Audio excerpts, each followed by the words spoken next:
Ron McCoy here, proprietor of RM Land, located in the Wild Bunch Flea Market.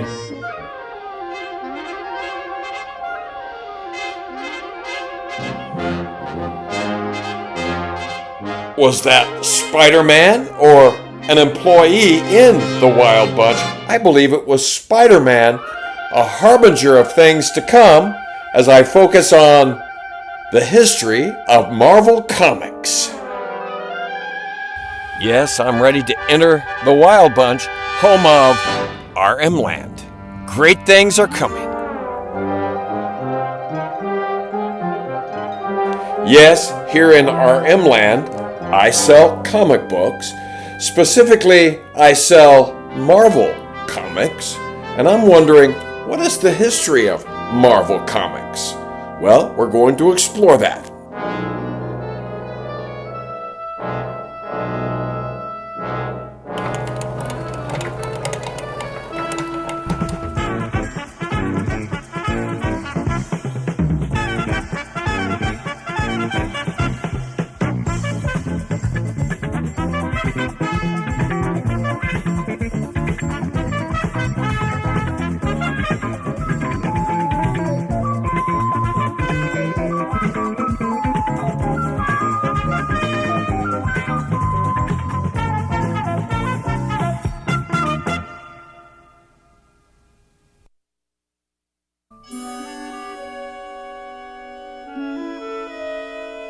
The precursor to Marvel Comics was founded in 1939 by pulp magazine publisher Martin Goodman. In order to capitalize on the growing popularity of comic books, especially those starring superheroes, Goodman created Timely Comics. Timely's first comic book was Marvel Comics #1, which featured several superhero characters, most notably the Human Torch and the Submariner.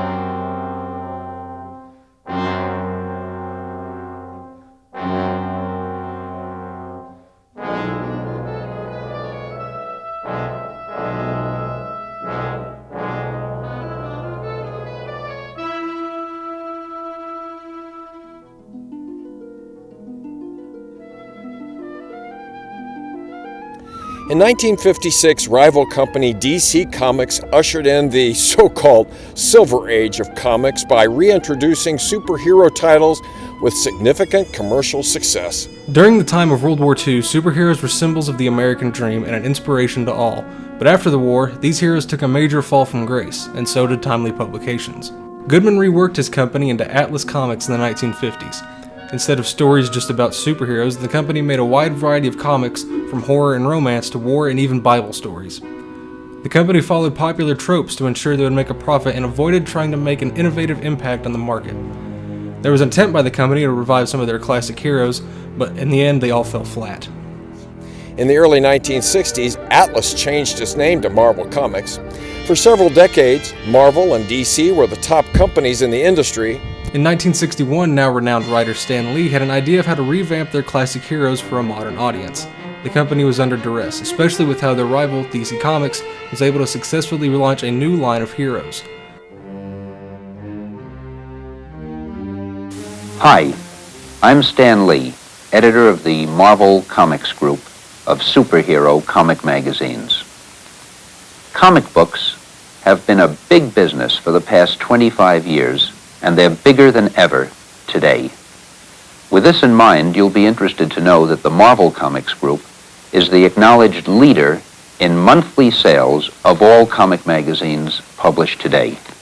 Our superheroes are the kind of people that you or I would be if we had a superpower, which sets them apart from all other superheroes published today and seems to be the reason that they're actually far more popular than any others. Lee thought that their superhero comics should diverge from childish tales and focus on a more mature audience.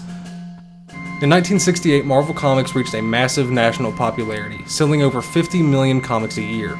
Goodman knew it was time to hand control over to someone that would better handle his company's future. Goodman sold Marvel Comics to the Perfect Film and Chemical Corporation and stayed on as publisher and promoted Lee to editor-in-chief. Goodman eventually severed ties with Marvel, and the company stood on top of all the way through the 70s and even into the 80s. They managed to keep success with new storylines featuring their most popular heroes and making massive crossovers with Secret Wars and the Contest of Champions.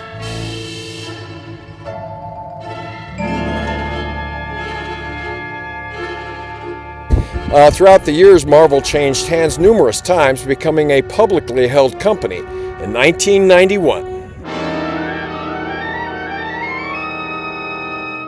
Stan Lee had the fortunate circumstance to have access to the corporate megaphone and media, and he used these to create his own mythos as to the creation of the Marvel character pantheon. He made himself the voice of Marvel.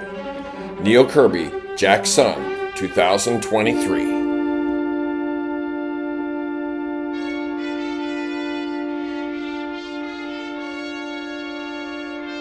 Questionable management decisions and a general slump in sales in the comic book industry drove Marvel Comics into bankruptcy in 1996.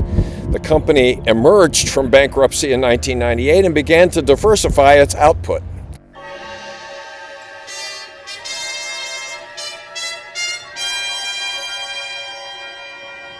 Launching imprints aimed at a variety of demographics and expanding its cinematic offerings under the Marvel Studios banner. In 2007, Marvel began publishing digital comics.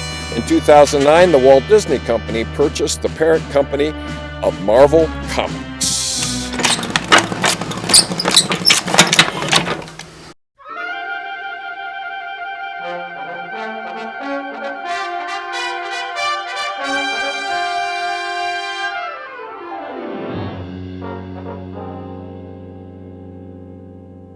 Yes, I do sell Marvel comic books and other comic books, but there's so much more in RM land, as you will soon see.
Yes, be sure to come to the Wild Bunch, where you will marvel at the selection over 200 vendors located at 1218 North Jesse James Road in Excelsior Springs, Missouri. Inside the Wild Bunch, you will find RM land, and all kinds of possibilities will be realized.